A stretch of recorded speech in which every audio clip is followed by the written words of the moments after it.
रात का समय था। बारिश लगातार गिर रही थी। शहर की सड़कों पर सन्नाटा था, लेकिन आरव के दिल में तूफान चल रहा था। हेलो, कौन बोल रहा है?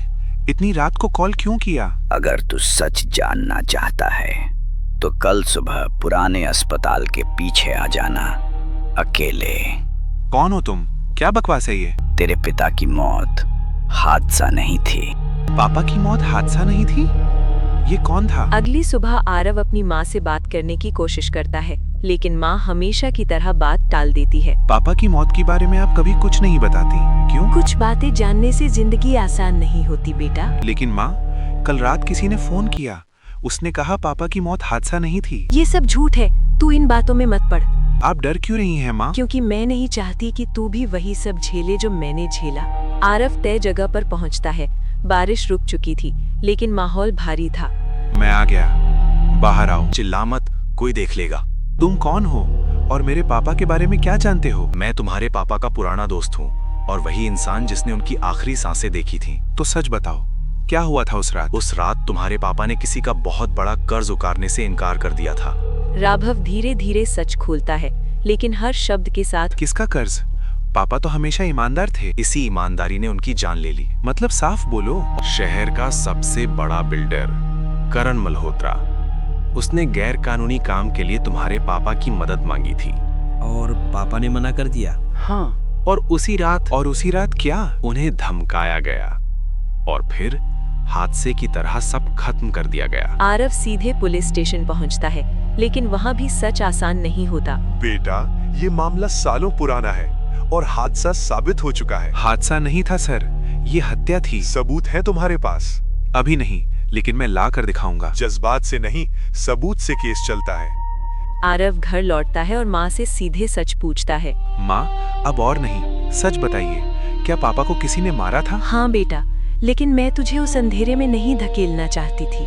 तो आप चुप क्यों रहीं? क्योंकि जिसने ये किया वो बहुत ताकतवर है। ताकतवर होने से सच नहीं बदलता माँ। माँ अलमारी से एक पुराना लिफाफा निकालती है। ये तेरे पापा ने मरने से पहले मुझे दिया था।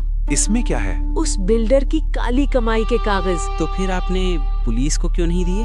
क्योंकि उसी रात मुझे धमकी मिली थी कि अगर मैंने मुंह खोला तो तुझे मार देंगे। माँ, आपने मेरी जान बचाने के लिए सच दबा दिया। आरव सीधे करण मल्होत्रा के ऑफिस पहुंचता है। तो आखिरकार तू आ ही गया। तेरे पिता की तरह जिद्दी है तू भी। मेरे पिता ईमानदार थे, आप जैसे लोगों की वजह से वो मरे।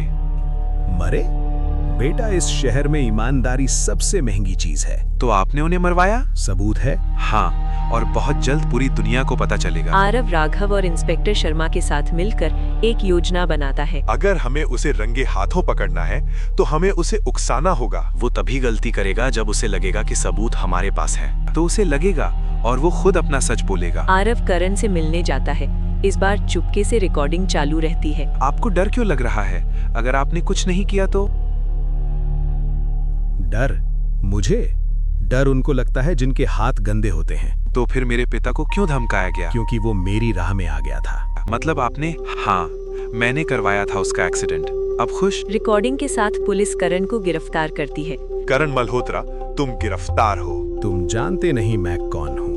आज से तुम सिर्फ एक अपराधी हो। घर लौटकर आरव माँ को सब बताता है। आज तेरे पिता की आत्मा को शांति मिली होगी। खबरें चलती हैं, लोग चर्चा करते हैं और समाज सोचने लगता है। ये केस हमें सिखाता है कि ताकतवर अपराधी भी कानून से ऊपर नहीं हो। काश हर सच को इतना वक्त ना लगे। राघव शहर छोड़ने से पहले आरव से मिलता है।